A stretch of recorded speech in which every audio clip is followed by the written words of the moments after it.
Hello, hello, hello, hello, and welcome to another Sunday segment of Divine Femininity United. I am your girl, Dr. Bianca Miss B. Lee, and we are here to continue to journey along our reading, our collective reading through the fourth and final book of this series, the Secret series. This book is Hero. This is the book. This is the fourth and final book, you all, of the Secret series. You have The Secret, which is the first, the OG, okay, of them all. Then you have The Power. Then you have The Magic.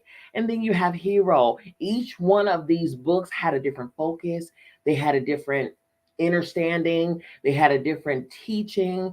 They had different other Stoics that actually, had personal lives that correlated with the story that was being told.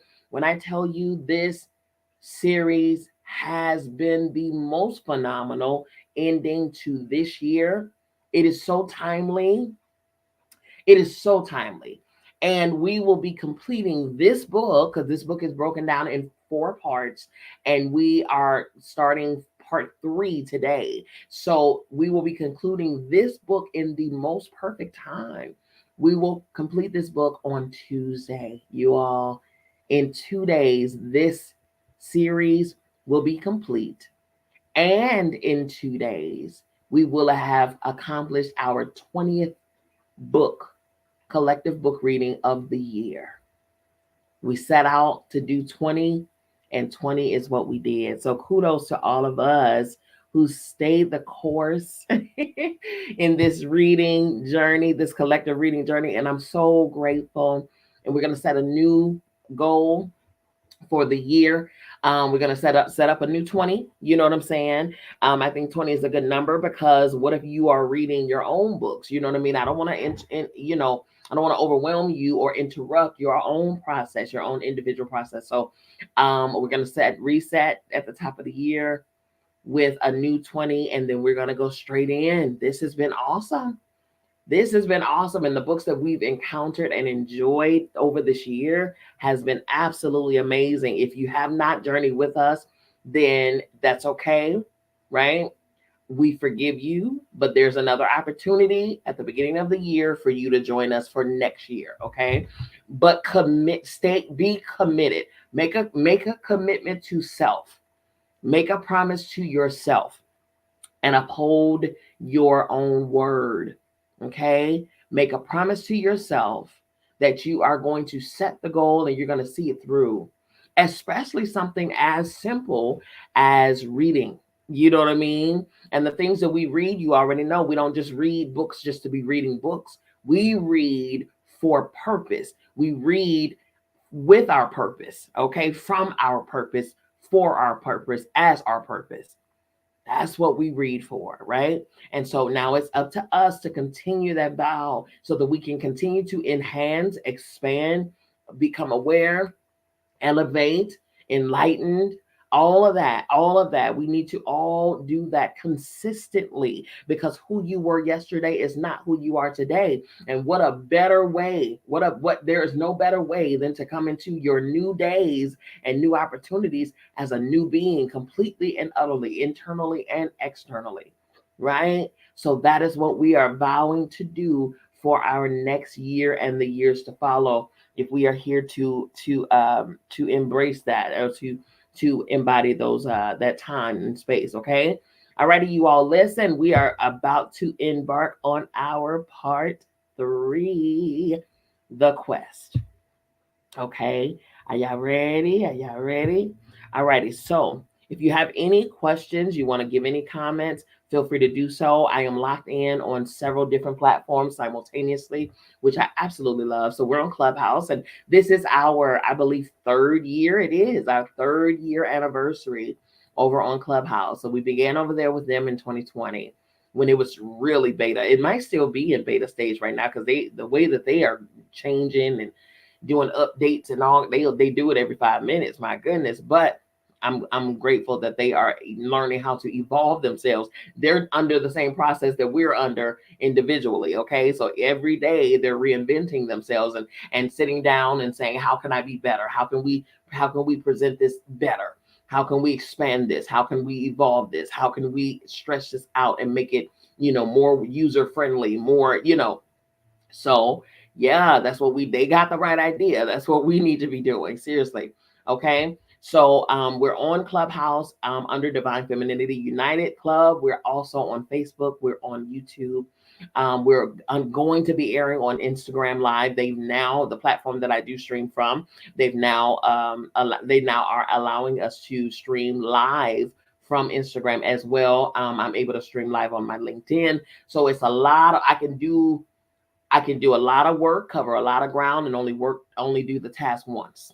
Come on here. Somebody say work smarter, not harder. Okay. Alrighty. So inside of our comments and chats and things like that, feel free to communicate whatever you need to during the time of this reading. I will periodically look at the chats and the comments, and I will give voice to your words. Okay. So no one will be ignored on any platform. Don't worry about whether I can keep up with it, because I can. Okay. Alrighty. So we're going to go into our reading right now. This is part 3, the quest. Part 3, the quest. Okay. Hold on. Let me get back to it. I think I logged off somehow, but all is well. All is well. I hope you all's week has been amazing. Mine has been amazing. Mine has been absolutely amazing. And I'm learning more, especially by way of the book, The Magic, third book of the series. Gratitude. Gratitude. Gratitude has made me that chapter, my God, man, that whole book, every book. If you don't have it, we always have it. Every single book that we read collectively, there is an ebook version available for you at any given time. Don't worry about whether we've read it already and we, that book has passed. We still have the book. Okay, so if you want the book, feel free to contact us and give us your email address, and we'll send the book over to you. It's only a $5 seed. These platforms are free to subscribe to. However, it is not free for me to do consistently and consecutively what I do every single week. Okay. So if you would want to sow into the work that I do overall, then that would be a blessing. It's only a small amount. It's a small seed of $5. But it's for my time and it's for my resource, because I had to purchase the book in full. Okay. Alrighty. So I have it in a hard copy. I have it in soft cover, and I also have an ebook available for ebook for everybody, but those others are for myself. So I had to pay full price for these things. All right. And I want you all to have access to them as well. So that's what the seed is for. All right. All right. Here we go, you all. This is part 3, the quest. Right. Part 3, the quest. The first section is entitled The Labyrinth. Labyrinth. Okay. Laird Hamilton, he stated, the journey itself will never be as you think. You have an idea of the destination, but you never know the route. Many people give up on their dreams or don't even begin to pursue them because from where they are standing, they can't see the whole path to their dream. You will never see the whole path ahead, and so you will never know how your dream is going to come true. No successful person has ever known how his or her dream would happen. They simply believed that it would happen and did not give up until it had happened. Aston Kip stated, I never thought my life would look like it does now. I knew it would feel this way, but I never knew it would be this way. That's good. The path to your dreams is like being in a labyrinth. All you can see is the next few feet ahead of you. You can't see what's around the next turn until you go around it. And then you see the next few feet after that. Sometimes there are dead ends and you have to turn back. Sometimes there are shortcuts that you stumble upon as if by magic, and which accelerate your passage. The path to your dreams unfolds in exactly the same way. That right there reminds me, if you're familiar with tarot, it reminds me of the Hermit card. Because if you are familiar with that card, then there is a man isolated by himself, and he's in the dark walking a trail. And I'm talking about, it's pitch black, but the only light that is there is the lantern that he holds in front of him.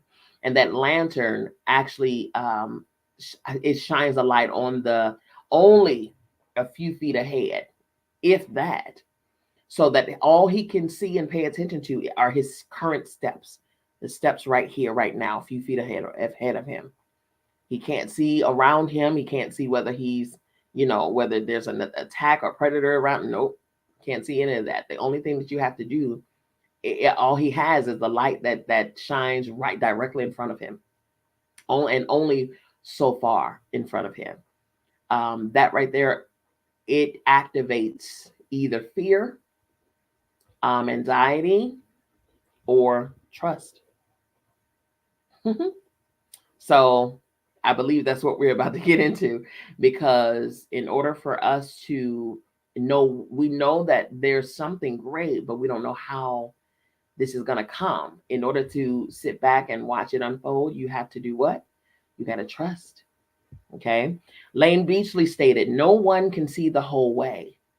You've just got to be willing to put your first foot forward and go on that journey. Maston Kipp stated, the process of living your dreams is all about the adventure, to see what's next. No one you look up to, no person who inspires you, started a journey with a certain outcome. They may have had an idea, intention, or end goal, but they had no idea how they were going to get there. Being in a labyrinth is the very adventure you wanted to have.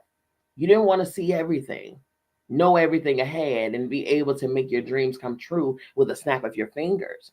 You wanted the challenge of the journey, because only through overcoming the challenges would you have the real happiness and fulfillment that every human being is searching for. Anastasia Soar stated, there are things that will not work the way you put it down, and you have to be prepared through your strategy to change, to take another road. It's like a labyrinth. You go and you find a dead end. Well, you turn back and you find another one, but it will still take you to point Z to finish your dream. When you are on the path to your dreams, a wall might suddenly appear and you feel like you've hit a dead end and you're finished. But just like being in a labyrinth, no matter how things appear, there is always another path you can take. When you know that the success of your dream is at the center of the labyrinth, you will need to be in the least bit daunted. You will need not be. You will not be in the least bit daunted by any unexpected twists and turns, because you will know that your success could be around the very next corner. And that's exactly how dreams come true. Mm-hmm. The knowing. It's the knowing that is there, right? I don't have to see it. I don't have to smell it. I don't have to know how that it got there. I just need to know that it is there. And that knowing that it is there is what fuels my endurance. It's what lights and ignites my steps. It's what put the fire up under me to stay the course and not give up, because I know, not a hope, not a faith, not a belief. No, I know that my thing, my desire is I know that it's there. I know that it is.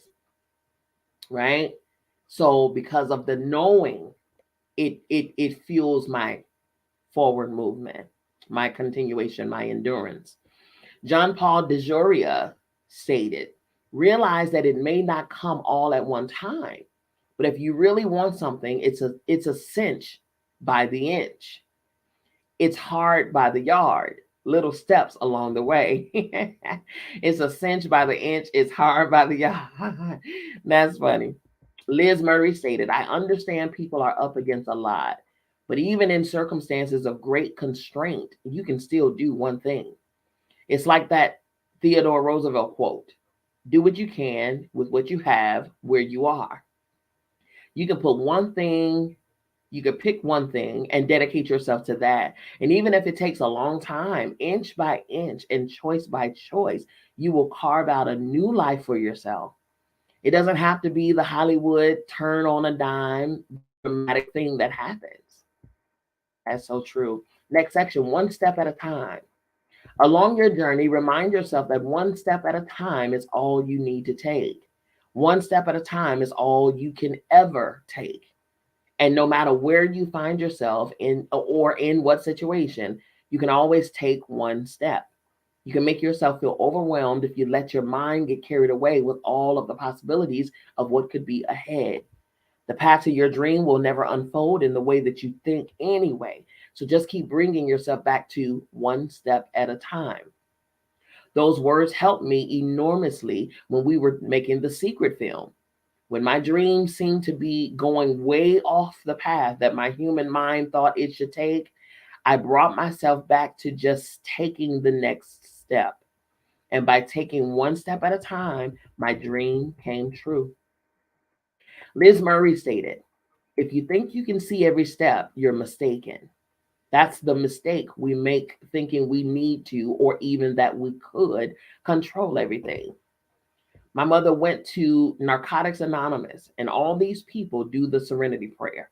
God, grant me the serenity to accept the things that I cannot change, the courage to change the things that I can, and the wisdom to know the difference. And that is everything.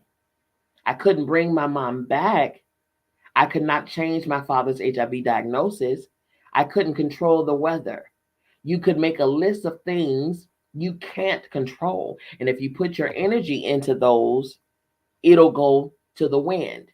Instead you say, okay, what can I do? That's so true. Michael Acton stated, I have been taking one step at a time and occasionally step backward or hit dead ends. But as long as you've got that big vision in mind and you believe you will get there, eventually you do. And just like being in a labyrinth, one day you turn a corner and suddenly you've arrived. Suddenly, boy, suddenly. I did a teaching last year and I said, um, uh, suddenly, it's something about the suddenly. Yeah, man. And suddenly you've arrived. But when it's not a suddenly at all though, because if you take into account all of the steps that you took, all of the challenges that you had to overcome, all of the heartaches, the cries, the tears, the joys, the pain, all of the things that you had to endure to get there, it may seem like a suddenly, but no, you worked to get to your expected end. That's what that was. Okay. Just like that, your dream has come true. Once you have achieved your dream and you're looking back on the journey you took, you will realize that every wall forced you to take an alternate path, which led you not only to your dream, but often a far better version of your dream than you ever thought was possible. Hello, somebody. It happens every single time. In fact, there are no walls. There is only the appearance of walls. There are no dead ends. There's only the appearance of dead ends. Both are actually only detours for the purpose of redirecting you to that greater version of your dream. Listen to me. Ooh, listen to me. That thing is good. It's so good. I'm going to say it. Okay. Again. And really hear it. Really hear it. Because this is a bar. Really hear it. In fact, there are no walls. There is only the appearance of walls. There are no dead ends. There is only the appearance of dead ends. Both are actually only detours for the purpose of redirecting you to that greater version of your dream. This is why we can't get caught up in what we think it should be and how we think it should go, because I promise you, you have a very limited, a very minute version of what the universe is trying to get to you. In your mind, you just think that it's just this one car that you're looking at that you desire, when God is trying to give you a fleet. Listen, ooh, I learned this a long time ago. And when I tell you I don't play about that, I stopped even putting schedules and dates on stuff because of that very thing. Because we can restrict ourselves to time, by time. We can say in 6 months, I'm going to do this, when the universe will make it happen for you in 2 weeks. but you projected it out further from yourself and said 6 months. I stopped putting dates on stuff. I just said, it's gonna be here. It's done. I just call it done. That's it.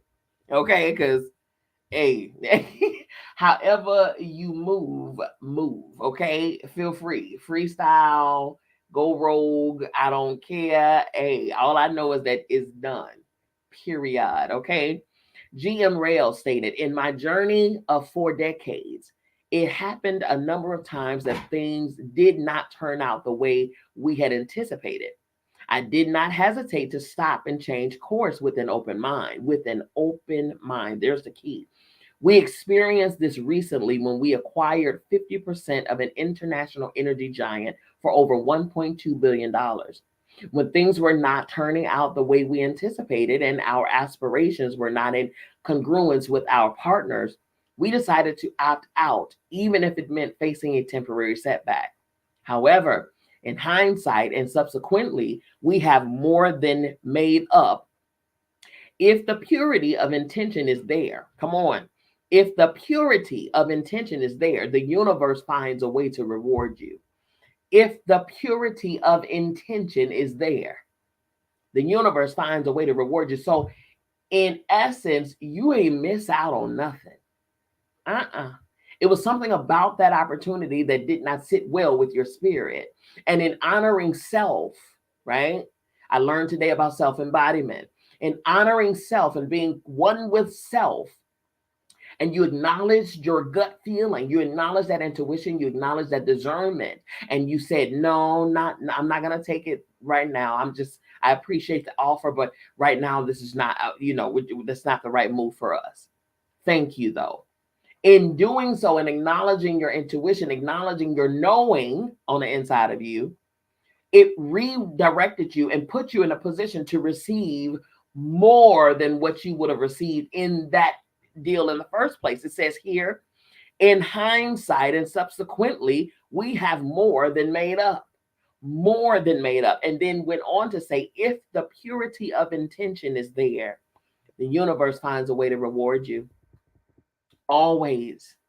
Always, man. Like, y'all need to understand that every single thing that was created by the creator was created with us in mind. Every single creation of the creator was created with us in mind. So every single thing, good, bad, ugly, or indifferent, every single thing is for our good. It's happening for us, not to us. And the moment we come to that understanding, the complaints, the woe is me's, the, when is my time and why everybody else getting blessed except for me, all of that stuff right there, you would kill that noise. You would kill that noise because your time is your time. Your time is not the neighbor's time. Your time is not your homeboy's time. Your time is your time. But I can guarantee you that you can manifest that thing right here, right now, as long as your purity of your intention is there. Because if that's the case, the universe will find a way to reward you. Because the purity of the intention, this thing is good. And we ain't even got started yet. Listen, let's go. If your commitment begins to waver at any time on the hero's journey through disappointment, rejection, or something that didn't go the way you thought it would go, those are the times when you need to remind yourself that you are always being moved to your dream in the way that will bring about the greatest outcome. You're always being moved to your dream in a way that will bring about the greatest outcome, because everything created, everything done was done with you in mind. With you in mind. Everything that you desire, the very best of that thing, the greatest of that thing is what's coming to you. Not the the shabby version, the weak version, the cheapest version. No, no, no. The greatest, the most amazing version is what you're deserving of. And that's what the universe is conjuring up for you, pretty much. Maston Kipp stated, as an entrepreneur, there's a term called pivoting. And pivoting basically means if it doesn't work, I'm going to pivot, implement what I learned, and come up with something new.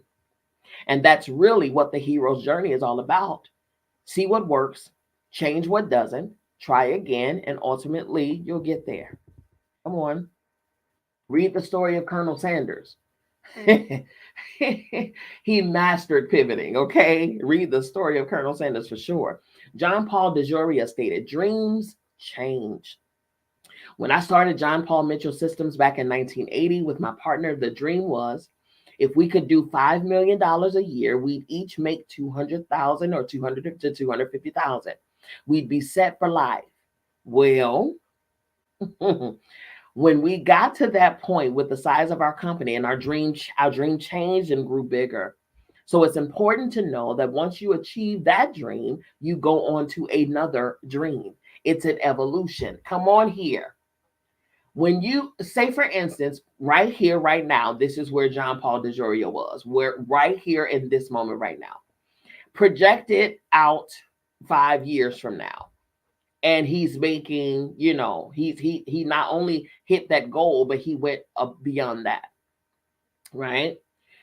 Wherever he hit, that now becomes his new starting point, correct? Right now, right here, right now would be his original starting point. And he set a goal.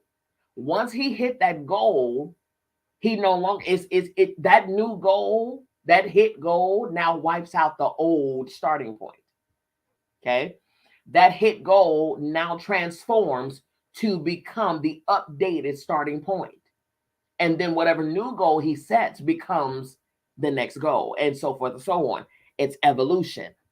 This is not only how you operate and how he operated this business. This is how the universe as a whole operates. You, I, nature, anything, everything, and everybody. This is how it operates. Okay. You learn that system, plug yourself into that system, and honey, you'll lock it in for sure. There's one thing you can count on when you follow your dream through the thrilling twists and turns of your hero's journey. Your dream will never end up being smaller than what you thought. It will only become greater in ways you could never have imagined. Ha. Whoo, child. Going on to the next section. It says, naysayers and allies. Come on here. I feel like this section gonna have some oil on it. Man, come on here. Naysayers and allies. Here we go. Strap in, brace yourself, because it might be a couple of triggers through here. All right. Just hold on a little while longer. Okay, here we go. Peter Foyle stated, we all encounter naysayers. To build a business this size, I've had to compete with the biggest naysayers. Peter Foyle had to face naysaying from every direction, from potential investors, competitors, and government officials that could have prevented him from achieving his dreams. But despite all of the naysayers and all of the difficulties that stood in his path, today, Nextel Mexico has a workforce of 17,000 people servicing over 4 million customers with the latest in telecommunications. From his beginnings as a child of hardworking immigrants, Peter achieved his enormous dream for Nextel in less than 5 years. And when he was only 38 years of age, with Peter at the helm, Nextel Mexico has continued to grow rapidly over the last 10 years into a multi-billion-dollar company. Come on. Ooh-wee. Maston Kipp stated, naysayers are a part of the journey. Come on here. Naysayers are a part of the journey. Recognize that if you're successful, if you're doing something great, people are going to love you and some people are going to hate you. I just see that as a sign of success. Every person who has ever done something that had never been done before faced hundreds and hundreds of naysayers who said their dream was impossible. Come on here, every single time. People fear what they don't understand. People fear what they don't understand. And cognitive dissonance is a real thing. Look it up. Cognitive dissonance. That's a real thing. That is a real thing. Okay? Man, what do you think people said to Edison when he said he was going to invent a device that would light up an entire room? What do you think people said to Alexander Graham Bell when he told people that he was inventing an instrument that will enable two people to talk to each other through thousands of miles apart, from thousands of miles apart? You can trust in the fact that if you have a big dream and there are lots of naysayers around, they're the proof that you can do it. Come on. Come on. Anastasia Soar stated, by 1995, I was so busy that I thought I had to open my store in Beverly Hills.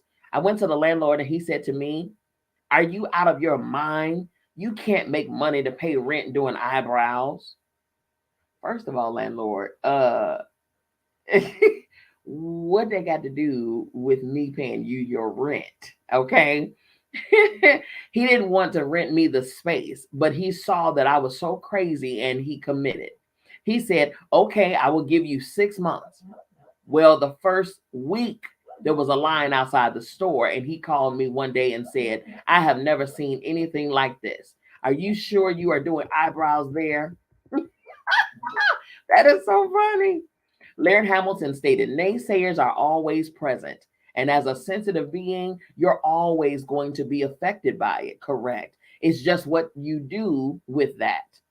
Don't fall the victim to it because then they have achieved their goal. Correct. I will say I am a Libra in 5 places on my 12 house chart. So 5 out of them 12 houses is Libra dominant, okay? Which means, for those of you who are not astrologers, that means that one of our weakest signs, one of our low vibrating traits is people pleasing, okay? We don't like confrontation. We will handle the situation if need be, but we don't go looking for it because we don't like to ruffle. We don't like to deal in the layer of drama. No, baby. We're gonna shut down and we're gonna run away. Okay, because we don't like that. We like to be balanced. Our sign is the only astrological sign, zodiacal sign that is demonstrated by a machine, which is the scale. Okay, we got to be balanced at all times by any means necessary, right? And when we get naysayers, because our main focus is to make sure that others are okay and everybody's cool and that we're accepted and everybody likes us and they think we're cool and we love them big and they love us big and all of this stuff is because we're ruled by Venus. Venus is the planet of love, all of the beauty, Libras are gonna be well dressed. We're gonna, all of that good vibes and energy and fun and laughter. We're gonna possess all of those things, right? So when we get somebody that's a hater or a naysayer, it affects us big because we're very empathic, very, very empathic. And again, our main focus sometimes is a lower trait, yes.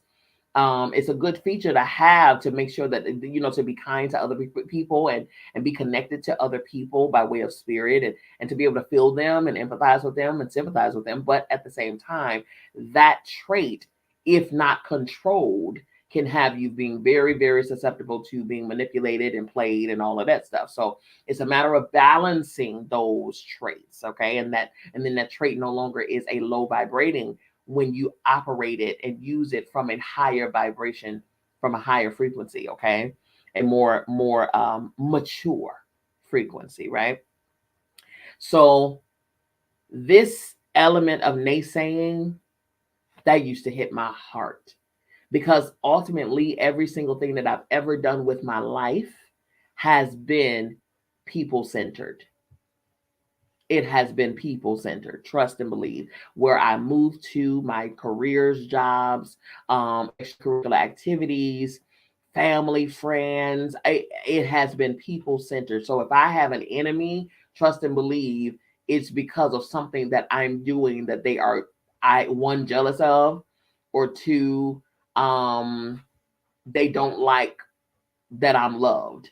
And so they, instead of understanding that, or getting to know me for themselves, they would rather hate me than to do that, which is crazy. It shows them versus in, as opposed to showing me. It shows more of them and their immaturity. But needless to say, it doesn't mean that it doesn't affect me. You understand what I'm saying? It's very bothersome when you give your heart to the world, or you give your greatness to people, and you just want them to be happy, and you just want them to be well, and you're always there to support others and whatnot, and they pretty much give you they butt to kiss, you know what I mean? Or slandering your name, or saying what you can't do, and all of this stuff. And it's like, wait, where did this come from? So that can absolutely be a very affecting thing for some. Oh my goodness. And I know other signs as well, other zodiacal signs as well, that right there would be something that'll hit them in their chest. Very much so. Definitely water signs. Come on, Scorpio, Pisces, Cancer. Okay. They live in their emotions. They dwell there, honey. They got fur-lined slippers on in their emotions. All right. So yeah. And so for me and other and myself, my sign, Gemini and Aquarius, is we're air signs. And when you're dealing with air signs, we're not affected in our emotional space as we are in our mental space. That air sign says air, meaning thought, meaning, just like the wind can blow left and right, up and down, so can our mind and our thoughts. So when we get naysayers and it hits us like that, it's going to play in our mind over and over and over again. And it's going to drive us insane to the point where we're trying to figure out why they don't like us, why they don't, why, and it will torment us unless we bring a centeredness to ourselves. That's why having self-embodiment says to connect with yourself. Come back to right now. Get out your mind, because when we are in our mind, we're either dwelling on something that happened or dwelling on something that is to happen. And that stuff that happened is fear, okay, of what was, or fear of repeating what was, and what's going on in the future, and fear of what's to come is anxiety. You have no clue, but yet you anticipate the past happening again in your future. That's what's going on, right? That's why you have to bring yourself back to the here and the now. So even naysayers can't even bother you. And I'm sure they're going to go into this in the rest of this portion here of this book. But I just wanted to, really, really relate and give a real life relating to that. Okay. Okay, so going back to that sentence, the effect naysayers have is up to you. Only you choose how you react to them. If you allow one naysayer to get to you, you'll open yourself up to being affected by more naysayers. So don't let them bother you. It's the complete opposite of what the naysayers intended. But instead of deterring you, their words can even inspire you with a renewed energy that propels and drives you to achieve your dream. That is so good. Peter Foyle stated, "It's a spectacular feeling to take a naysayer as a propelling factor of success." Come on. I will make your enemies your footstool. Come on here. Okay. They actually push you faster to be happier and to be more successful. It's like, listen, you watching and you're angry, you're upset. Okay, sit back, because I'm gonna give you something else to watch. Okay, I'm gonna give you something else to pay attention to. Laird Hamilton stated, "I used a lot of the naysayers as fuel. I took 'you can't do that' as, oh yeah, I can't do that." Correct, exactly. Because Jay-Z said this.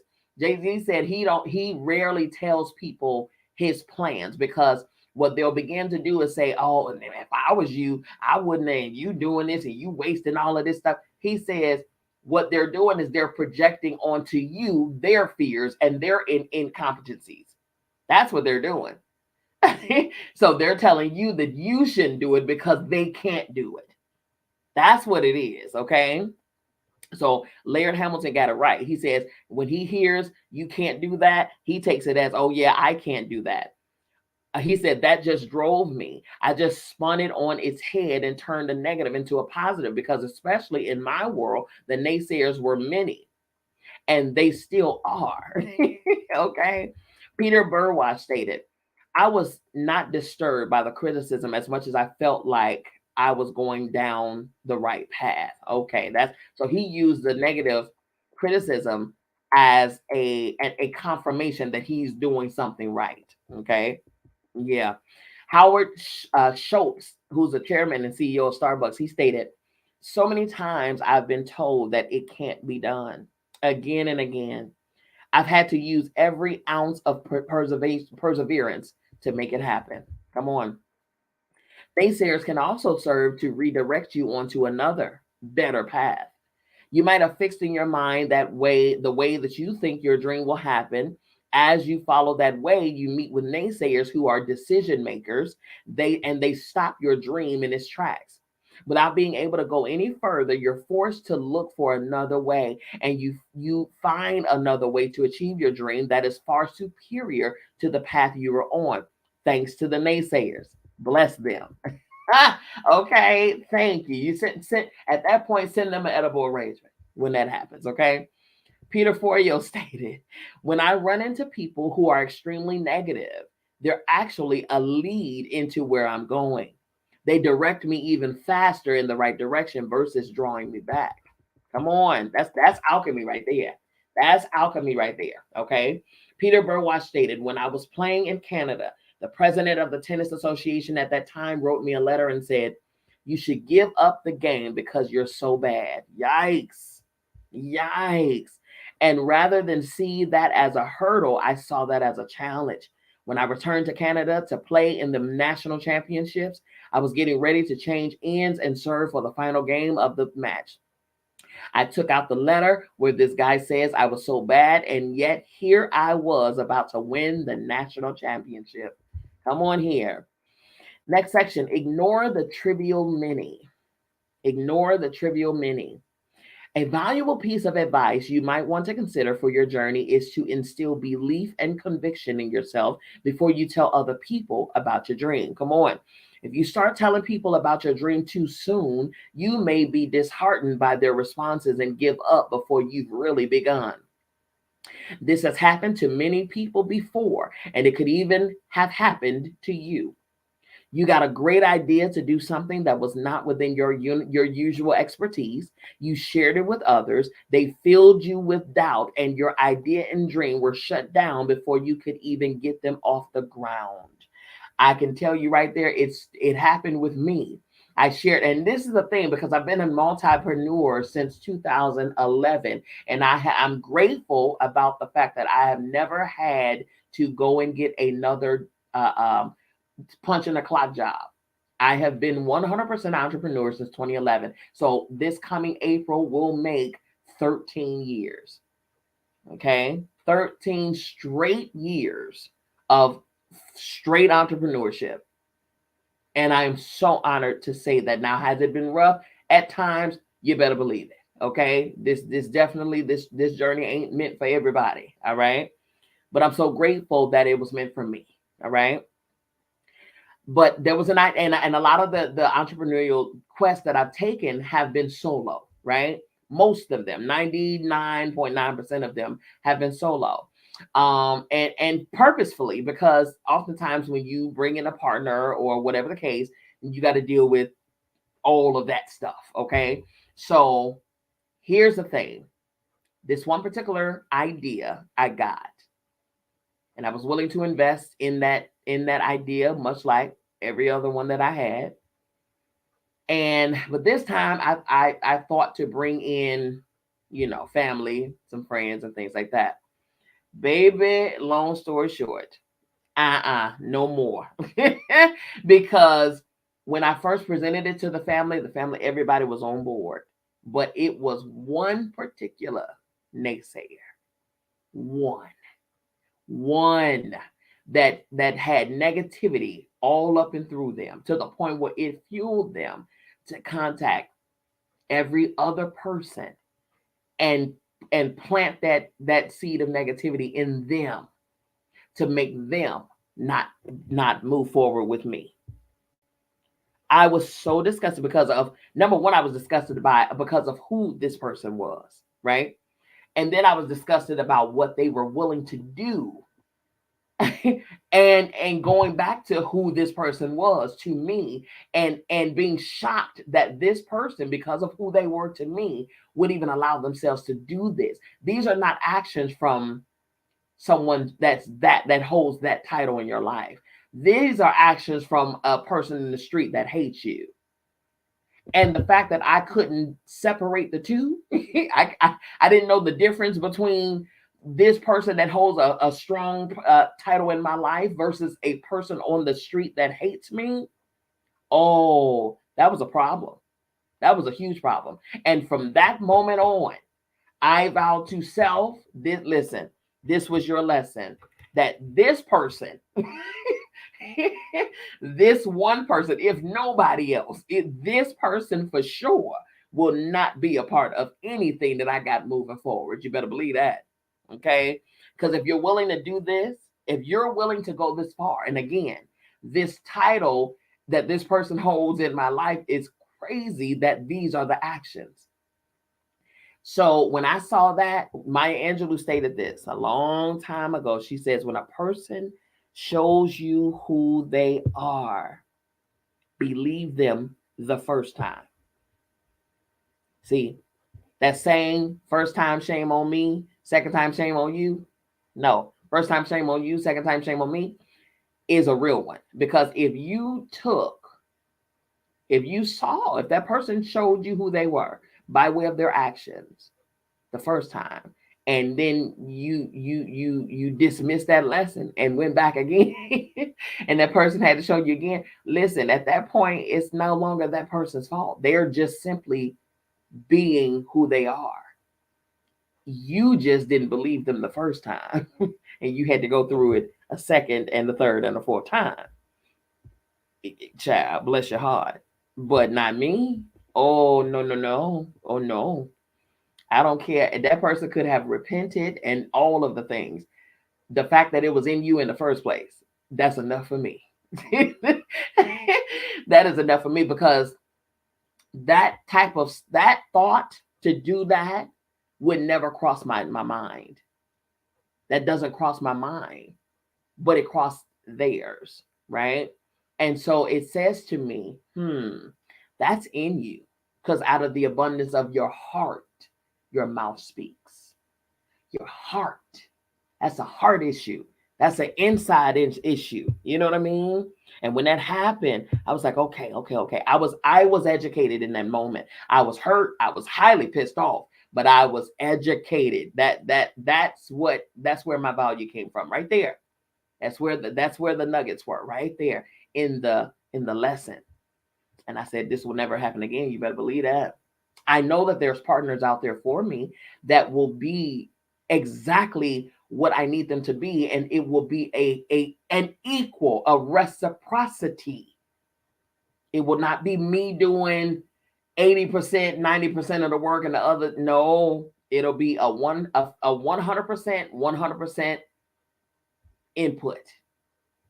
Okay, equal reciprocity. And I already know that I'm already manifesting, and they're already here. Okay. A valuable piece of advice that you might consider for your journey is to instill belief and conviction in yourself before you tell the other people about your dream.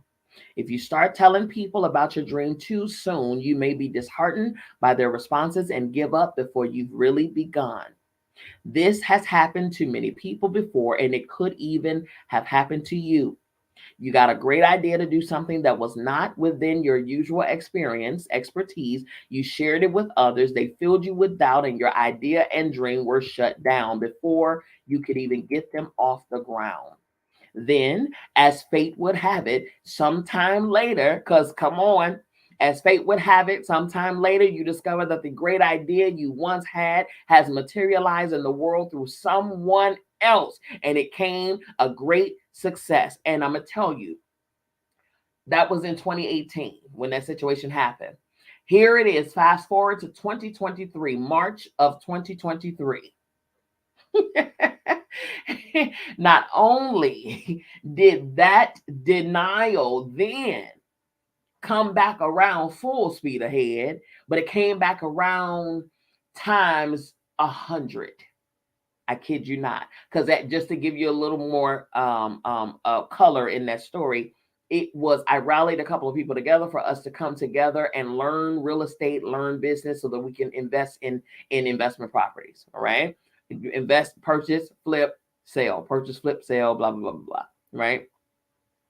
And it was key people that I wanted to, to join in and do this. Right. That didn't go because of that one person. Okay. Fast forward again, that was 2018. That was September 2018. Fast forward. Fast forward to March of 2023.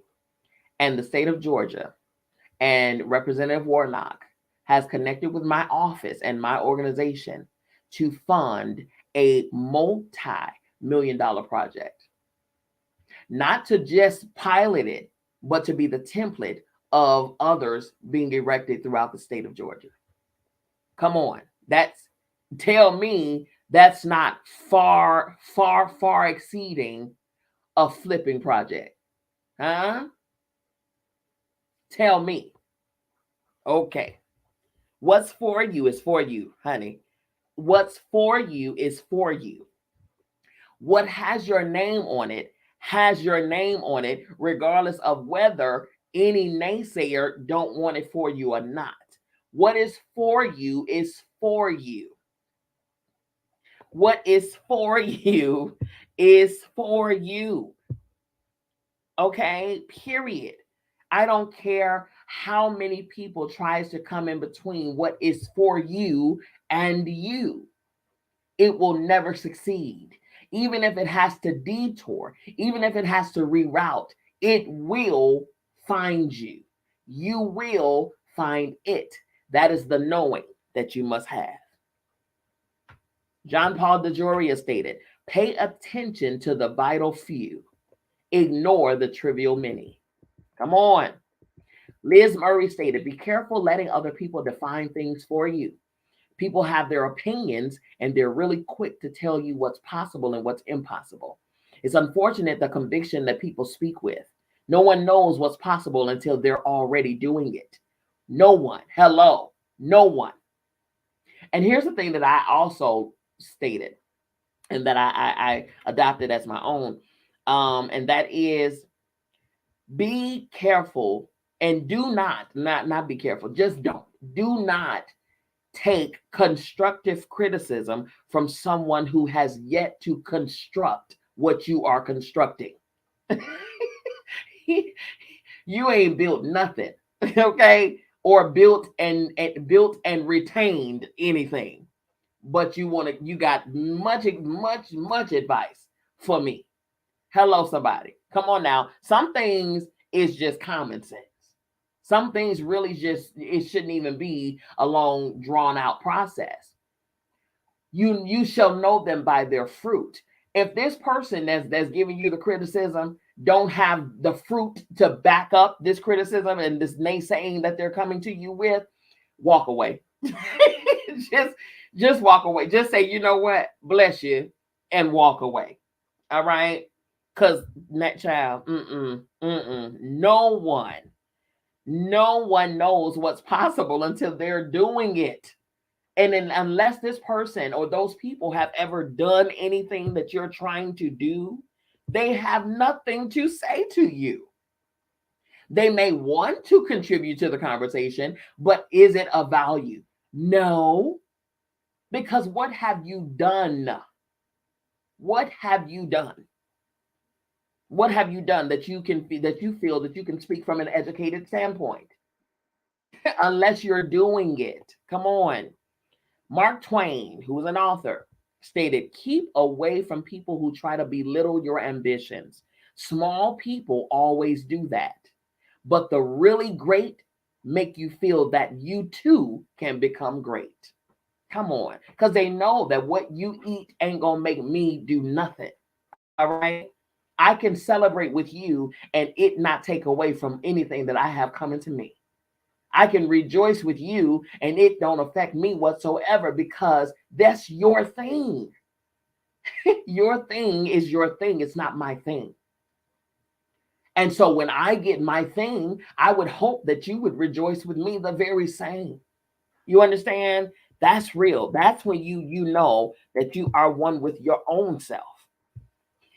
And nothing outside of you is going to sway you from things that you need to be focused on, right?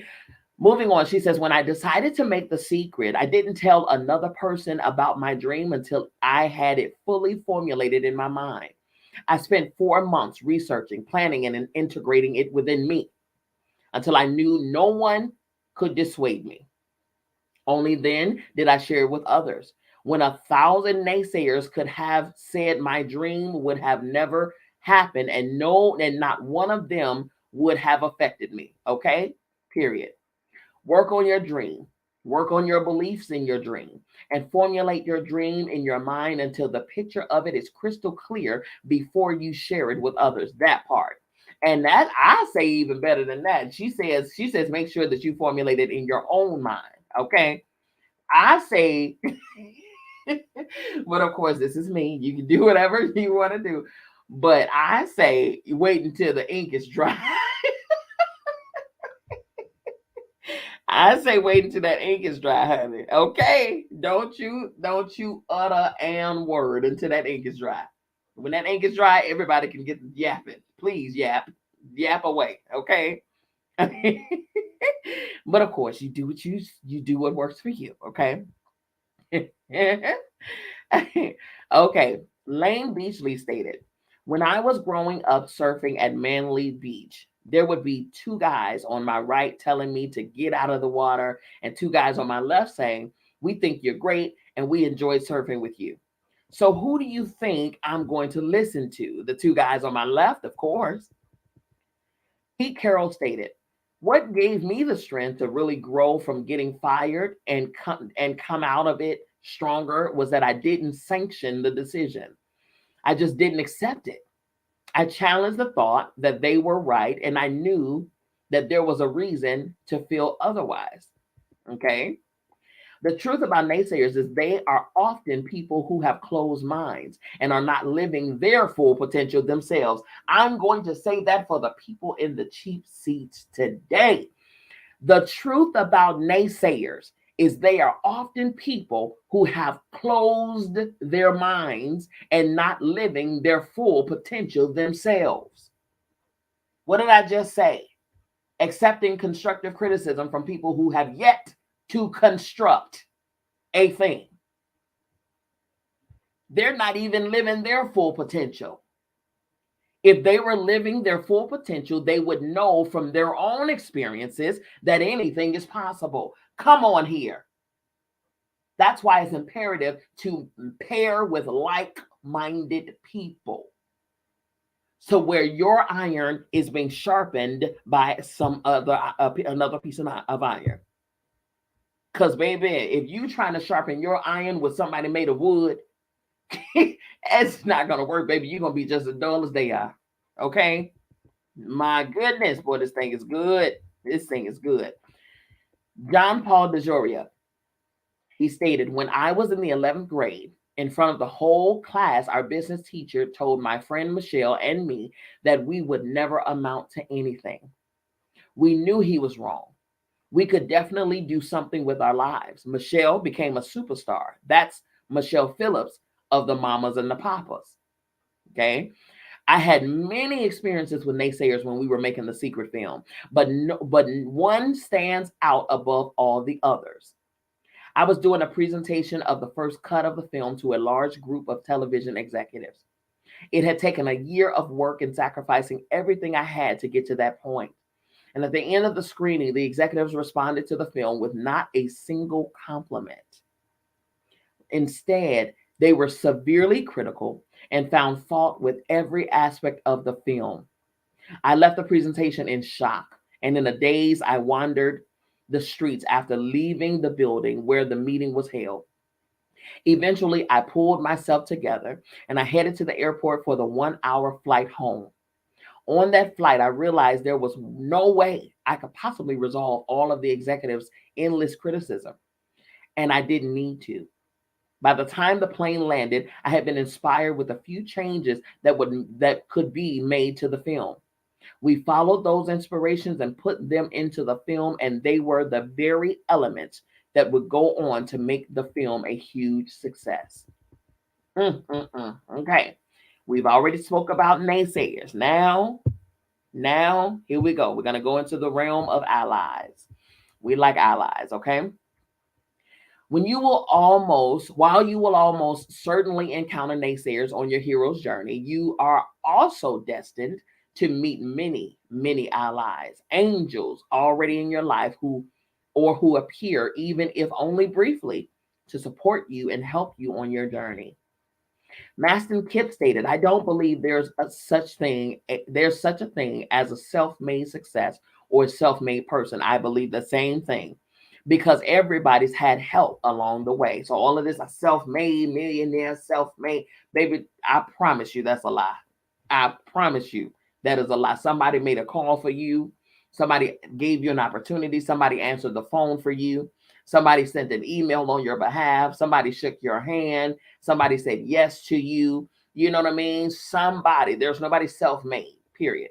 Lane Beachley stated, all successful people have achieved by standing on the shoulders of others. And it's important, no matter how successful you are, that you remember and realize who has helped you along this journey. No one achieves a dream on his or her own. There are untold numbers of people who will support you and go out of their way to help you on the path to your dream. All of the experiences you have on the hero's journey, the surprises of people you know and those you barely know who support and help you along the way are perhaps the most wonderful.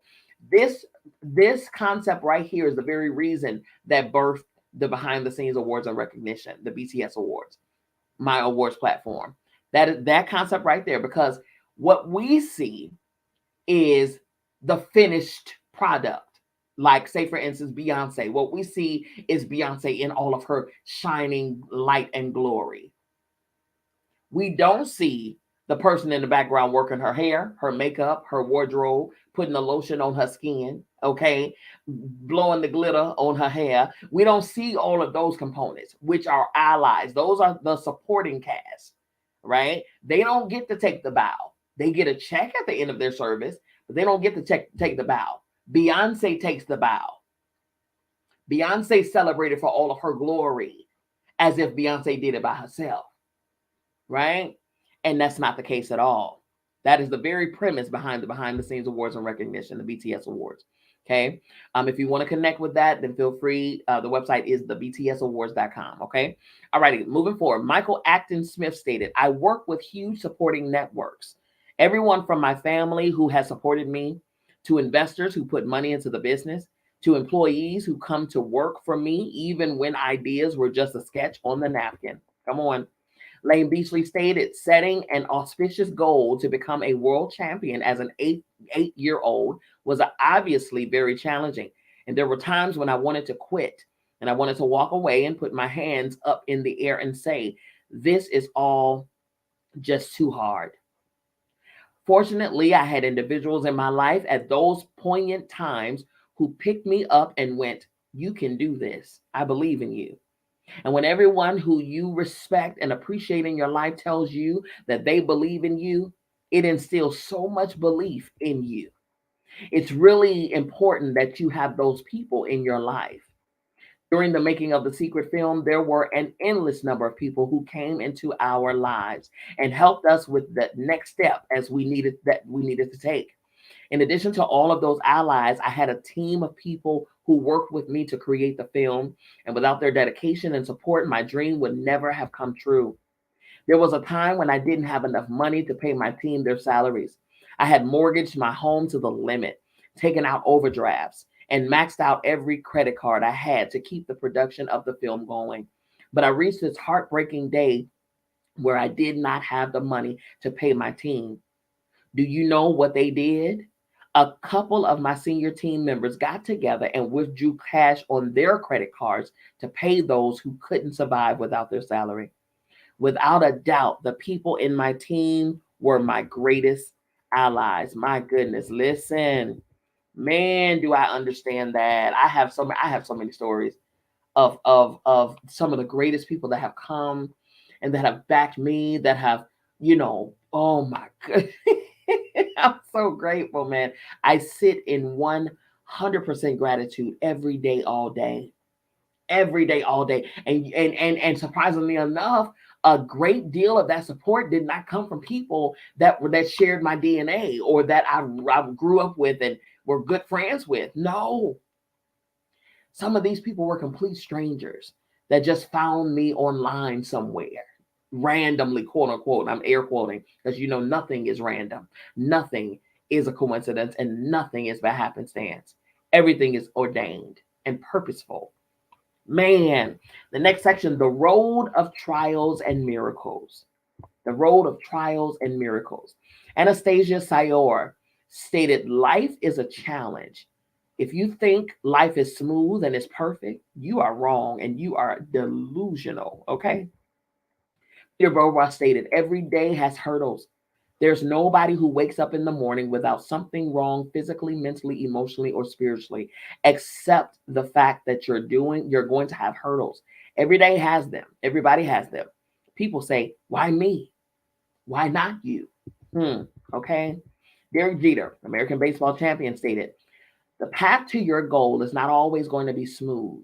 Obstacles will arise and problems will develop, but you have to remember what you're striving for. Don't forget the big picture and don't let small mishaps or small failures stop you. That is so true. Next section, challenges and obstacles. Challenges and obstacles. Every obstacle or challenge you encounter on the hero's journey transforms you as you acquire strength of character and the qualities and abilities you need to overcome the obstacles or challenge. The emergence of these qualities and abilities shape you into the kind of person you need to become to achieve your dream. For that reason, challenges and obstacles are great indications that you are well along the way on your hero's journey. In fact, the bigger the obstacles and challenges you face, the bigger your success will be, and the closer you are to achieving it. Maston Kipp stated, the number one thing people gain from challenges is not the stuff they get, but who they become. When you face a challenge and you overcome that challenge, you have greater faith in yourself. You have greater faith in your abilities. You have greater trust of the divine, and you can do anything. You can do something even bigger. Overcoming obstacles is perhaps the greatest gift, far better than the stuff that you get, because that's something you can't ever be taken, that can't ever be taken from you. Peter Boa stated, once you go through a series of heartaches, challenges, upside downs, capsizing, whatever, you always come out the better because of the tremendous self-confidence gained. Yeah, everything is everything, good, bad, ugly, or indifferent. It all works together for your good. If you have ever faced anything in your life that you had no choice but to overcome, you will have found strengths that you didn't know you had. Those strengths you gain from your character and transform into someone greater than you ever were before. Women who have given birth know this well. Mothers need to be strong to raise and care for a baby. They need patience, tolerance, determination, and physical endurance. The experience of labor and giving birth prepares them for motherhood with the necessary strengths and qualities to do it well. It's because of her strength through the most difficult times that many of us consider our mother a hero. Absolutely. Next step, Maston Kipp stated, when you really step up and embrace the challenge, and when you overcome that challenge, that part of you is like, holy crap, you did it.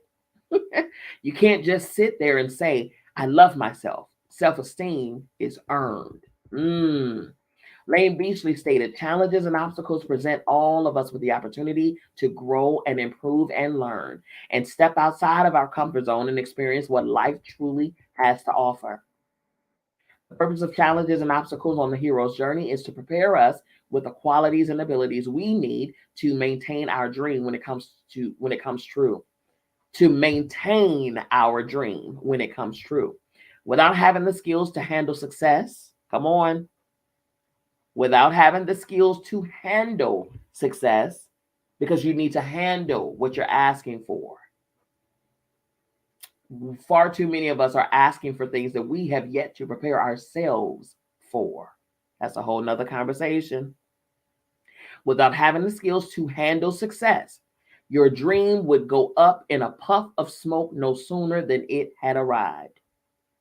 So challenges and obstacles are preparation for our success. GM Rayo stated, the course of my journey in business has been like the flow of a river, where each obstacle made me change course, eventually to reach my destination. All my life has been full of challenges. Each challenge has a meaningful coincidence and opened the door to a bigger opportunity. John Paul DeJoria stated, from challenges and obstacles, we gain a full education.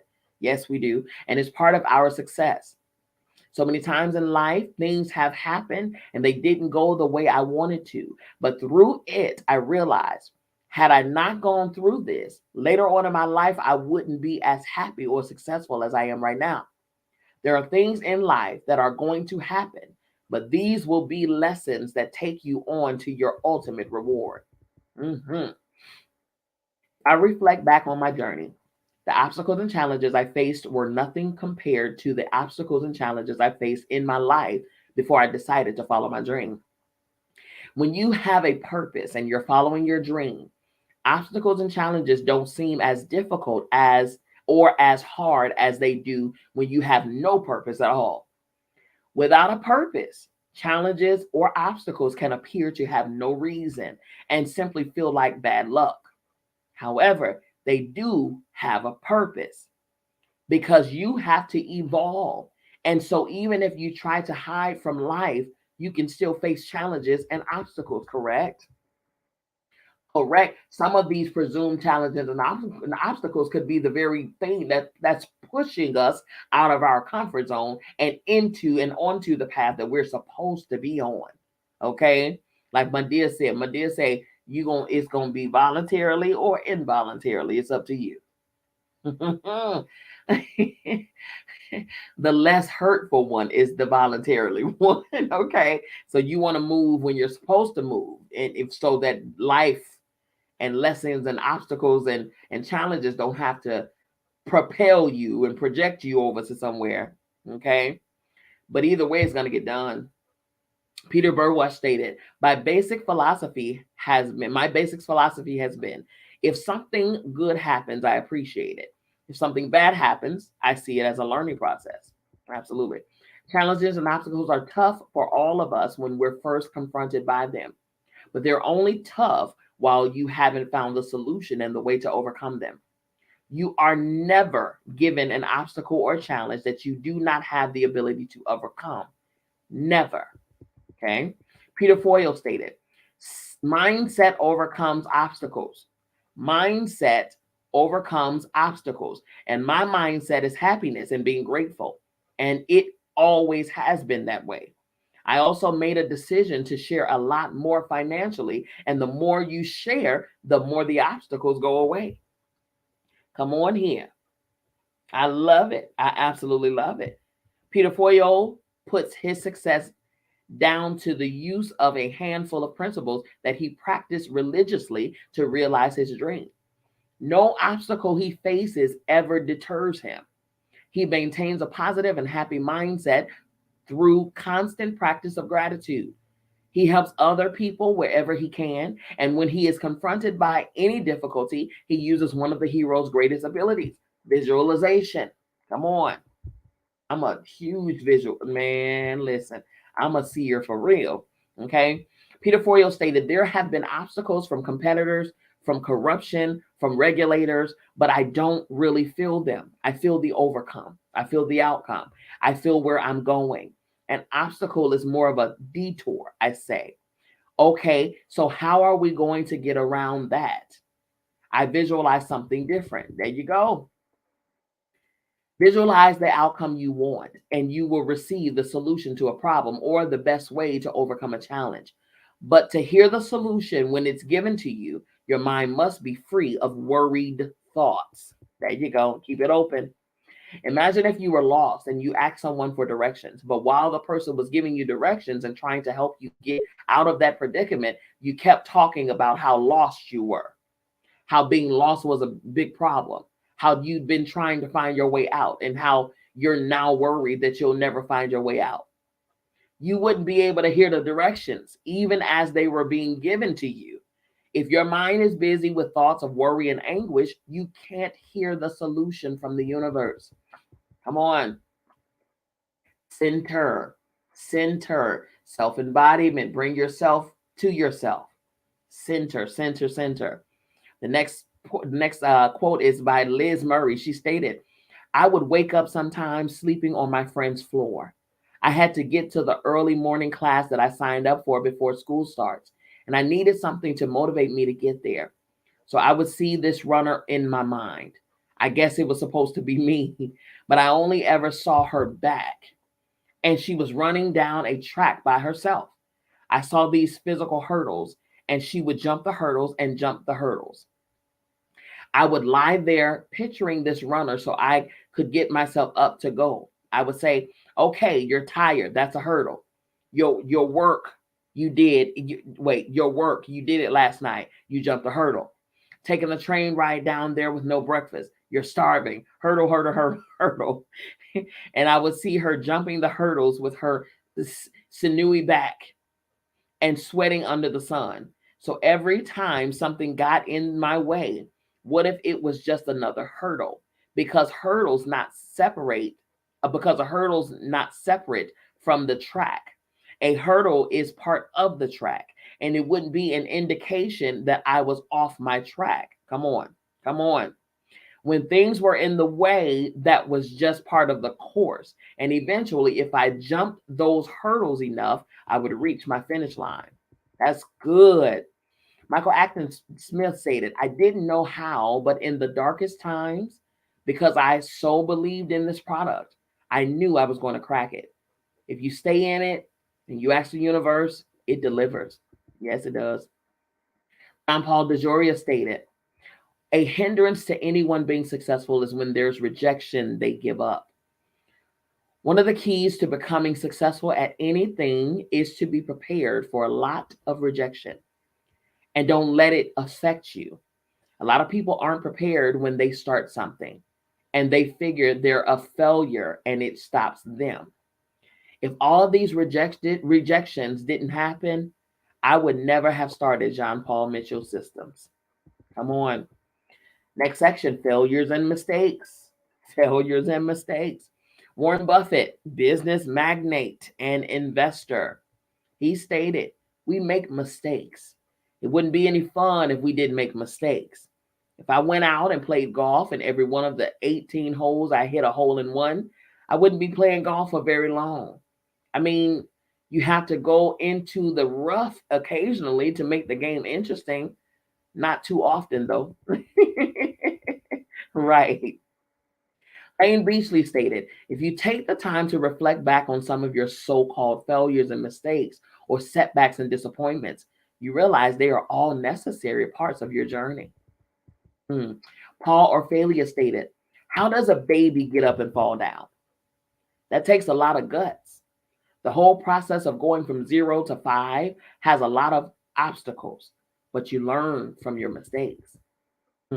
Laird Hamilton stated, you have to be willing to subject yourself to failure. I know that for me, the greatest lessons come from the failures, not from the successes. Come on. That's what leads us closer to our dream. If you haven't acquired the necessary qualities of discernment or good judgment to realize your dream, failures and mistakes will ensure you develop them. You could put your trust in something because of what someone else said and it fails. You could make a decision without thinking things through and find you've made a big mistake. When you reflect back on the failure or the mistake, however, you might see there were red flags or warning signs you ignored that were telling you something wasn't right. In other words, you ignored your intuition. Come on. Lane Beachley stated, mistakes are really a learning opportunity, and the only mistake is not learning the lesson the first time.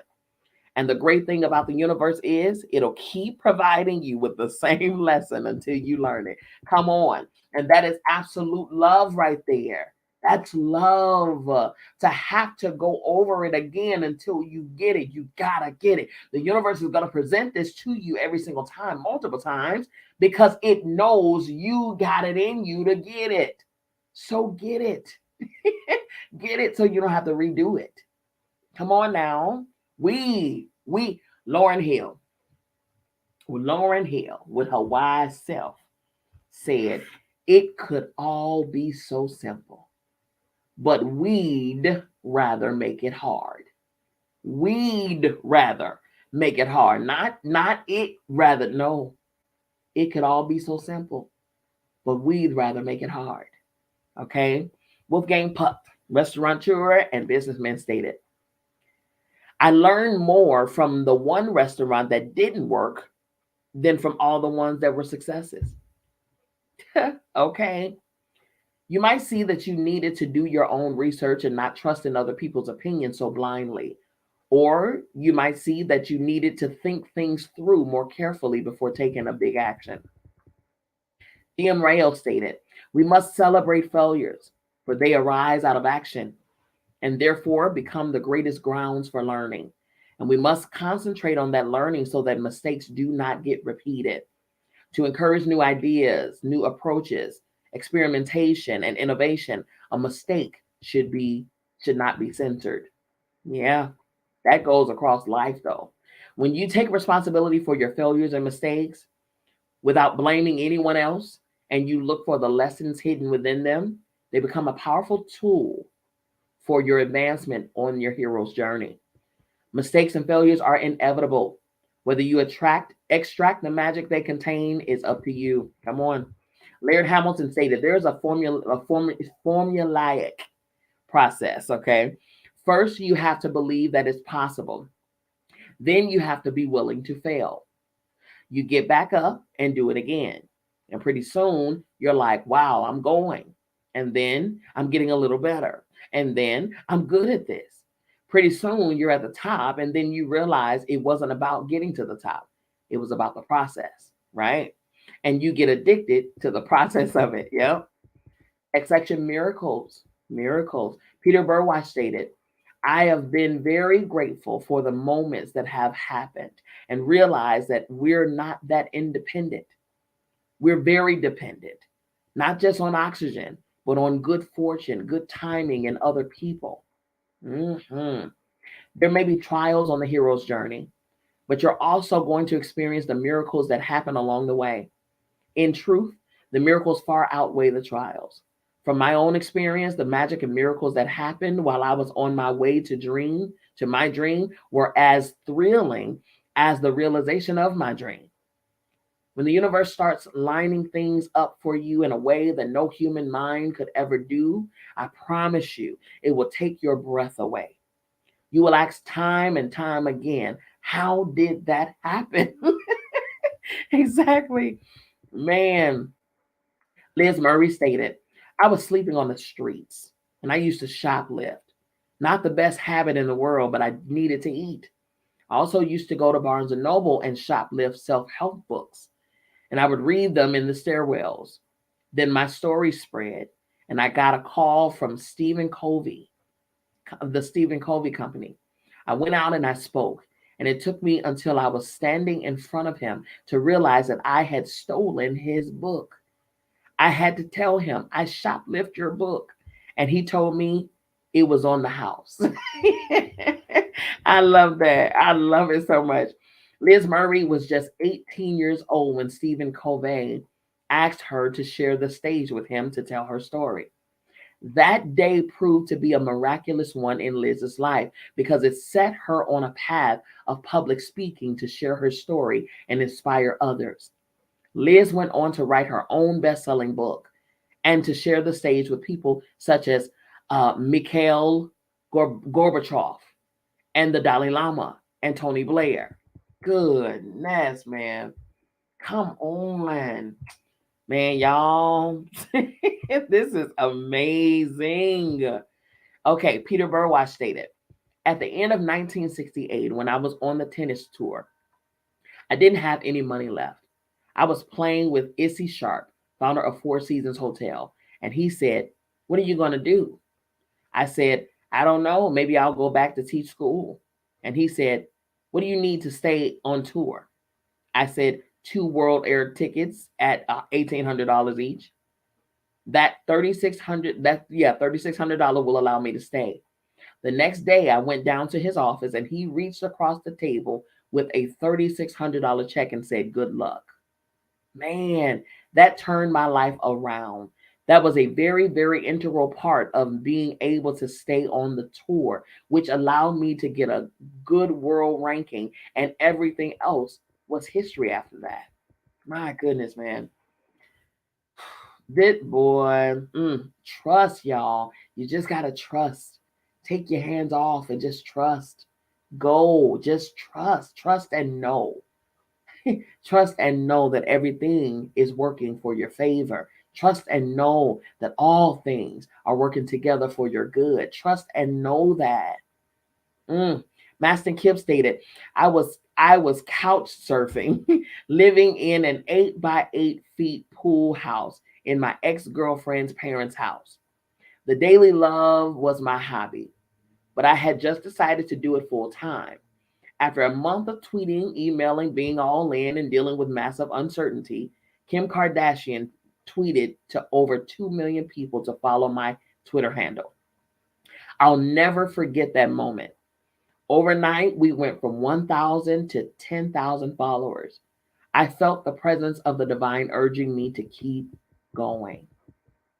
Lane Beachley's big dream was to become the world's best female surfer. And to do that, she had to beat the world record of 4 consecutive world titles. Lane was competing in the final event of the year for her fourth world title. The athlete with the highest points accrued over several events in the year wins the world title.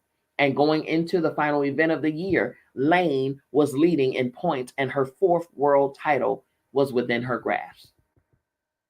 Lane Beachley stated, "It was 2001, and it was the final event of the year.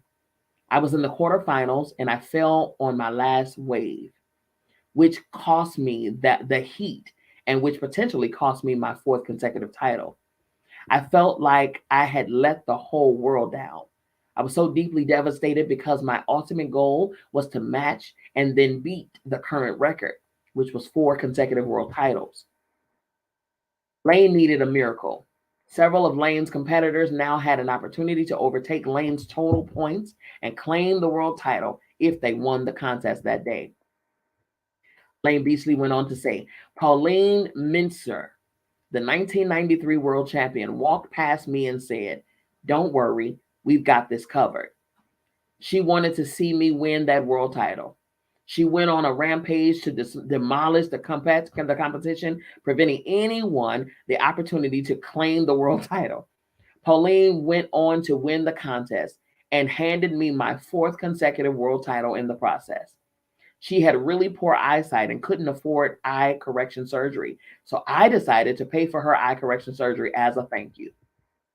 And Beachley went on to win 6 consecutive world titles. Wow. Liz Murray stated, "When my life was printed in the New York Times, I learned a lot about someone being a hero. All these people from my community showed up at my school, and they were all there to help me. I didn't know them. In their arms, they were carrying baked brownies, clothing out of their closets, and gift packages from college. And they were just standing there like a band of angels. I had been homeless. They paid rent on an apartment. They built beds to sleep on. They turned on the lights. They filled up the refrigerator. Everybody was wonderful in their own way. But there was this one lady. She came about 3 weeks after that group of people, and she immediately shook my hand in front of my school, introduced herself, and apologized to me. I asked her for what, and she said, because I read about you in the New York Times. I pinned the article on my refrigerator, and every day I tell myself, I'm going to help you. But then oh no, no money, no time, I can't do it. Well, sweetheart, this morning I was doing my laundry and it dawned on me, Liz must have some laundry. And that's when I realized she was standing in front of this minivan. She looked at me and said, well, do you have some laundry?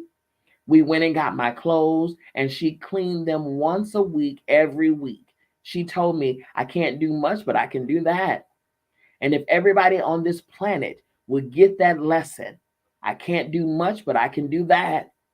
I learned that you can help other people in small ways that are available to you right this second. If we all live that way, we will see a shift in the thinking on this planet. That is a fact right there. My goodness, man. Back in the day, y'all, that the bartering service and all of that, that was a real thing. That was more valuable than cash money. That those relationships and exchange was more valuable. Listen, y'all. I don't know if y'all watched the movie here yet. Leave the World Behind on Netflix. It's executive produced by the Obamas. But I'm gonna tell y'all something. Art imitates life. Just know that, okay? So just know that we are set to have to get back to those times of bartering, okay? So prepare yourself. Get back there, okay? Matter of fact, the cost of money right now, the value of a dollar is not even a dollar. It's not even 100 cents, 100 pennies. It's probably $1 is probably valued today anywhere between 80 and 90 cents. It's not even worth the whole dollar. So the value of it is leaving rapidly. Okay. So, but what outweighs the dollar? The service, right? The togetherness that outweighs the dollar. All right. The next section, the supreme ordeal. Anastasia Soar stated, unless you want to wake up and do the same thing every day, you need to be a fighter. You need to be a warrior if you want to make a difference. If you want to be significant. I wanted to be significant. I wanted to do things that would change my life and would change people's lives. I cannot be ordinary. Come on. I cannot be ordinary. I will not be. I am not ordinary for real. Michael Acton Smith stated, it was tough. It took months for the business to really get going. We weren't making much money. Hardly anyone knew about the internet back in 1998, so we had barely any customers buying our products. One of our friends would order from us every month under a fake name just to give us a bit of confidence to cheer us along to keep going. That was nice. We were close to giving up. On the hero's journey, there is a final challenge you will face before the reward of success. And the size of that final challenge is determined by the size of your dream. This final challenge has been called the supreme ordeal. It can appear like the death of your dream, but when you arise out of it, your dream is born. Come on. Michael Acton Smith stated, that's the classic hero's journey, isn't it? Reaching a complete dead end. All hope is almost lost. And then you turn it around. It would be boring if we hit out of the park straight away, never have to strive or struggle. Lane Beachley stated, you do have to hit rock bottom and you have to go through your challenges to bounce back. Come on. You will have seen the supreme ordeal in movies where the hero has overcome every obstacle on his quest. And just when he's about to rescue the princess or seize the Holy Grail, there is one final challenge he has to overcome to seize the ultimate prize. Maston Kipp stated, every hero almost dies or does die and is reborn. And that idea of psychological, emotional, spiritual, or physical literal death is terrifying for people. But we have to walk into that like Christ on the cross, his arms wide open, trusting Now that is reminiscent of the Death Tarot card right there. Releasing, that's also reminiscent of the Tower card. Tearing everything down, everything going to rubble, everything going to ruins. You lose it all. Everything gone. Spiritually speaking, or in the spiritual community, some would call it the dark night of the soul. Coming for you and taking away everything, literally dying to everything that you once knew, so that the old can clear away and the new can be rebuilt. Because when something comes down, what happens? It has to be built back up. But this time stronger, better, wiser, bigger, You just got to trust. J.K. Rowling, she's the author of the Harry Potter books, stated, had I really succeeded at anything else, I might never have found the determination to succeed in the one arena where I truly belonged. I was set free because my greatest fear had been realized, and I was still alive, and I still had a daughter whom I adored, and I had an old typewriter and a big idea. And so rock bottom became a solid foundation on which I rebuilt my life. Come on, that was good. Yes. John Paul DeJoria stated, I worked for a company and ran 2 full positions for them. Even though they were up, they said I wasn't their type of manager and fired me. I went to work for another company. After 1 year, they fired me because I didn't hang out with them on the weekends. Next company I worked for, I tripled their sales. And one day the owner of the company said, I'm sorry, but we have to let you go because we have someone that could do your job for half the money. And then I started John Paul Mitchell Systems. 2 years into John Paul Mitchell Systems, I realized something. Had I not worked for those 3 companies that fired me, it would have been virtually impossible to start John Paul Mitchell Systems, because each company taught me something. Come on here. Even though I was fired, it was like the universe was moving me on, teaching me various things along the way, whether I knew it or not. Come on. Because everything happens for a reason. And in every phase of your life, you'll never know when that lesson that you learned 20 years ago is going to come back around full circle for you to implement that lesson. Come on, every single thing is purposeful. Every single thing. I trademarked the term in purpose, on purpose, 100% of the time. You got to know you are. You got to know you are.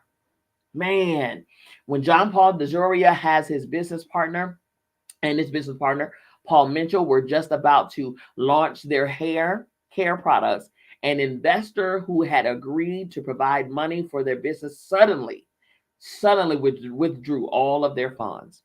John Paul and his partner were left with massive commitments, no way of paying their bills, and no way of surviving the next 45 days until their clients paid their accounts. They appeared to be doomed, but then John Paul was struck with a brilliant idea to offer discounts for cash payments on delivery. Almost every client took the offer, and John Paul Mitchell Systems was saved. Lane Beachley in 1995, she stated, I was rated second in the world, and I was in contention for my first world title. I was pushing myself quite hard, and then in 1996, I got struck down with chronic fatigue. Physically, there doesn't seem to be anything wrong, but mentally, emotionally, spiritually, you've hit rock bottom. I hit rock bottom to the point where I had suicidal tendencies. For someone who was such a lover of life, it was really disconcerting. I wanted to quit, but I still had something to live for. I chose to focus on my love of surfing. I didn't have the physical strength to do that thing I love, but I now had the mental strength to work toward doing it again. I committed to going to Hawaii to compete, even though I knew I didn't have the strength to do so. I thought, I'm just going to go over there and enjoy it. I won every event in Hawaii that year, and that was the year before I won my first world title. That experience of chronic pain and fatigue was a really valuable lesson. I really enjoyed, and I'm glad I didn't give up. Pete Correll stated, through the course of my coaching, I had been fired a few times. When you get fired in my business, everybody in the sporting world knows it. It's in the newspaper. It's on the news. It's a big deal. It's not like you get fired and you have to go home and just deal with your wife. You have to deal with everybody else. It's a tremendous challenge, but okay, this happened. And there must be something in this that's going to help me be better and stronger down the road. That's where the epiphany hit, that I had worked a long time, but I hadn't dug deep enough to really get in touch with what was important to me so I could bring it out in my next program. My back was to the wall and I didn't know if I was going to get another chance. But if it did happen, I was going to be ready. The opportunity arose to go to USC. And we set out with this vision that we were going to do things better than it had been done before. Aston Kip stated, when things go wrong and we get uprooted, what if that's not life of being against you or life being harsh? What if those moments are a divine storm? And what if those moments are happening because all the things that don't serve our greatest potential and our spiritual path are being uprooted, not to punish you, but for your best interest? What if your worst week or your worst day was divinely sent and actually your greatest day? Come on. It's not punishment, it's positioning. It's not punishment, it's positioning. It's not punishment, it's positioning. Anastasia Soar stated, Anastasia Soar, she didn't say anything. It's not a quote. I'm just, I'm so used to saying a quote of somebody's. Anastasia Soar was on the brink of releasing her eyebrow product range when her key investor pulled out. Suddenly, Anastasia needed $2 million to market, sell, and distribute a warehouse full of her product and had just 7 days to either find the money or abandon her dream. Rather than quit, Anastasia taught herself everything about the business of marketing, sales, and distribution. Due to her ingenuity and tenaciousness, Anastasia's eyebrow product left the warehouse and went on to become a phenomenal success across the United States and throughout the world. Michael Acton Smith stated, I launched this games company, Mind Candy, in 2004. And the first game was created and was creative, very creative, but it was a commercial disaster. Moshi Monsters was our last roll of the dice, our last chance to build a successful game. We built it, but it used up all the money we had. So at the end of 2008, we basically ran out of cash. The gut instinct was screaming at me that there was some magic here and something really special with this product, and we couldn't find anyone to invest. That period was the biggest obstacle and the craziest time because I had a team of people that I needed to pay. And we came within a hair's breadth of having to declare bankruptcy and shut the business down. All those long dark nights, waking up at 4 a.m. in the morning, tossing and turning, not knowing how you solve these awful problems. Luckily, I found another angel investor that put in some money, and just before Christmas, we had enough money to pay the staff salaries and to keep the lights on. And the very next month, we launched our subscription service, and we have been profitable ever since. All Orphalia stated, the Chinese have a saying, crisis is opportunity. It's a truism that every failure contains the seeds of a new opportunity. Yeah. My dream for the secret film was that it would be released in every country in the world simultaneously. I had convinced myself that the only way to do that would be through multiple television networks across the planet, airing it within a 24-hour period. In the beginning, when the idea of the sequel was first born, international television networks had shown real interest in the project. However, once the film had been completed, without ever seeing it, one by one, the international networks withdrew their interest. We had completed the film. I was $3 million in debt, and we had no visible way to release our film to the world. Then we heard about a company that had created new technology to stream advertisements on the internet. A new possibility to release our film had appeared. Our team worked frantically with the company to expand the technology to cater for a full length film. And the secret was released via live streaming on the internet, the first film to ever be watched in this way. The technology allowed The Secret to be watched across the planet within a 24-hour period, just as I dreamed. Jim Carrey stated, "It is better to risk starving to death than surrender. If you give up on your dreams, what's left?" Mm. The truth is, while the supreme ordeal might sound crazy and scary, you probably won't even realize that's what it is when you face it. When you reach this final challenge, you are well prepared. To come this far means you have already realized the powerful abilities within you, and you have everything you need to meet and to triumph over the supreme ordeal. Mm, mm, mm. Ooh, y'all, that's good. That was so good. Hello, Keisha. Keisha, how are you, honey? Thank you for being here. Man, that was so good. Ooh, y'all, that's one of those ones you got to sit and really just breathe it in. Ooh, that's good. That is so good. Okay, you all, that is the end of part 3. We're going to be finishing we're going to actually be finishing the book. Oh my goodness. This is the end of our 20th book, you all. This is not just the end of the Secret series, but this is the 20th book that we have read this year. And part 4 is the final part of this book, of our final book of the year 2023. And part 4 is entitled Victory. So Victory we will be live with Victory on Tuesday in 2 days. That is Tuesday the 19th. Is that what that is? Let me see. Yes, Tuesday the 19th. We will be back here at 8 p.m. Eastern Standard Time. Remember, I stated at the top of the segment, if you do not have your book and you want to receive your ebook of our reading material, just because we read through it already doesn't mean that you can't have it. Every single book that we ever have read from, we have the ebook version. Every book that we will read from in the future, moving forward, we have the ebook version. It's always available for you. And I send it via Google Drive. I personally send it to you via Google Drive so that you can pull it up with any device at any time of day while you're at lunch, whatever the case. Okay, it's right there readily available for you. All right. So let us know. Send us an email, send us an inbox, back channel, whatever the case.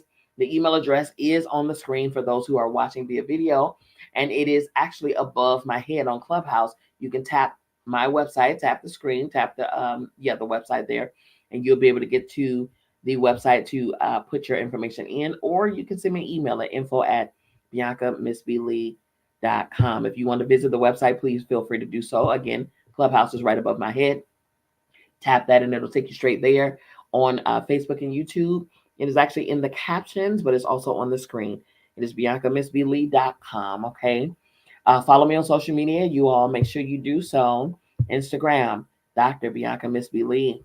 Facebook, Dr. Bianca Miss B. Lee. YouTube, guess what?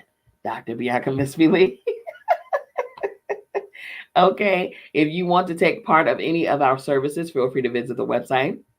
If you want to get to know anything about our nonprofit organization and what it is that we have coming up and what are we doing, how you could be a part, how you could be a sponsor, a donor, however you can. The sponsorship packages are there. The donations are totally up to you, and I'm going to tell you something. Oh, I want to say something. Oh, I want to say stuff. But we just learned in this chapter, keep our loose lips shut, okay? At least until everything is locked and loaded, all right? So we have a lot of great things. 2024, you all brace yourself, okay?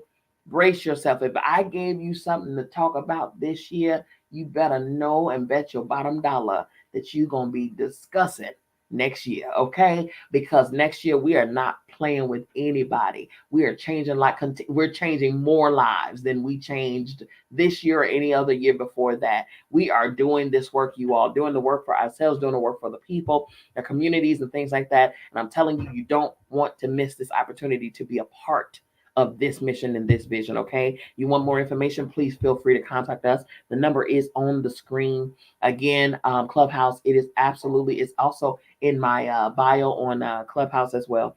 So feel free. You can contact us at area code 706-570-2630. Okay.